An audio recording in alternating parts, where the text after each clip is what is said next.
Here with the one and only Freddie Roach. You know, last time I saw you was in Youngstown, Ohio. You were with Bannis. How's he doing right now? Getting ready for another fight, so doing well. Trying to improve on the mistakes we made in his last fight against Kasim Umar, but he's doing fine. And who's he going to be fighting now? We were going to fight. One guy just fell out, so we're looking for a new opponent now. So we don't have a name yet, but we have a tentative date in June. Okay, now getting back to this fight, how does it feel for this fighter to come over here, and this is his big debut in Madison Square Garden?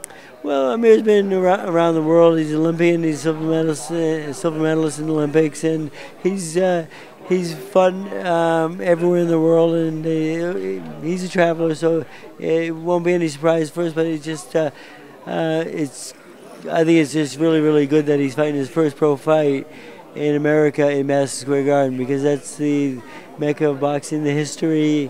It's gonna be a great night.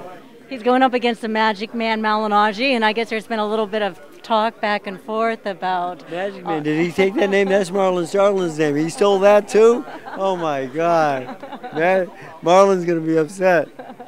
You seemed a little beside yourself. I guess there's been a lot of accusations back and forth. Do you want to elaborate? It's not back and forth. He says that my fighters are on steroids, and he doesn't admit to it, and says he didn't say it for a moment. Then he says he does say it.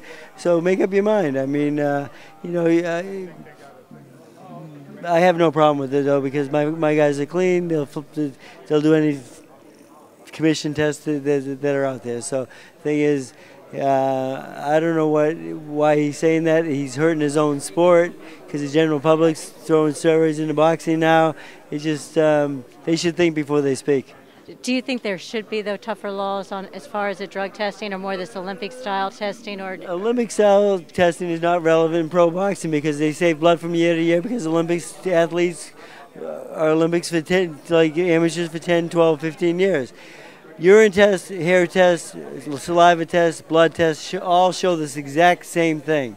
HGH, they just come up with a new test that can detect that, but it's always one step ahead of the other. But the Olympic-style drug testing it's really not relevant in boxing because it's only a one-time thing. So comparing blood from year to year is not really relevant in professional boxing. The reason I think my success is I have great guys to work with. Manny Pacquiao, Amir Khan, two guys who work really hard.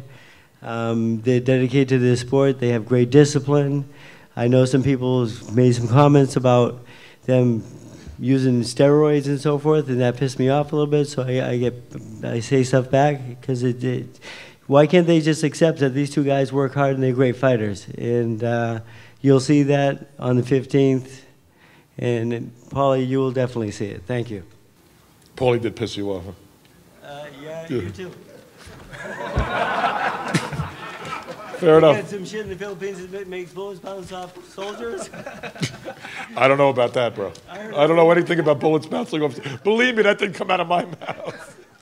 I don't know. I've never seen a bullet bounce off anybody. Believe me, that wasn't me.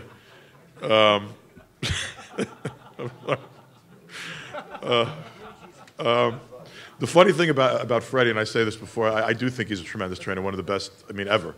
But the amazing thing was I loved him as a fighter, but he had no science. Like, he fought like Mickey Ward, or, you know, straight ahead, go after the guy. He's a bulldog. You just fought like a bulldog.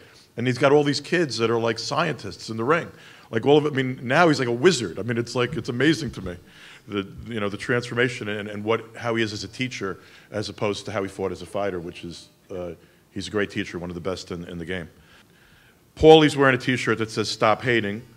It sort of amuses me because Paulie loves to be loved, but Paulie doesn't care if he's hated. I mean, he tends to, like, you know, basically he wants to be noticed. He wants people to know he's there. He wants an audience. He wants to perform. He's an entertainer. He's fighting another kid who is an entertainer and understands that this is the entertainment business. It's one of the reasons why I think this is a can't-miss fight. Paulie and I have been together for a number of years. There's nobody that's more of a gym rat. There's no one that loves the sport more. You know, he does get the ire of people at times, but it's usually to try to get himself an opportunity to try to elevate himself in the game, and he's got a tremendous love for the sport. I think he's one of the best pure talents in the game.